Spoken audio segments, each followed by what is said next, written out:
Hello, in this video I want to show you how to change Edge browser language on Edge browser.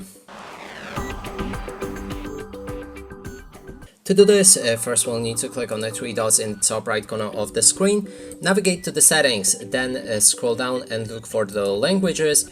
Right here we can find our preferred languages. You can add additional language packages by looking for it like that. And when you have your language, then just make sure that the one that you want to use is all the way up. That means, for example, we have English and English United States.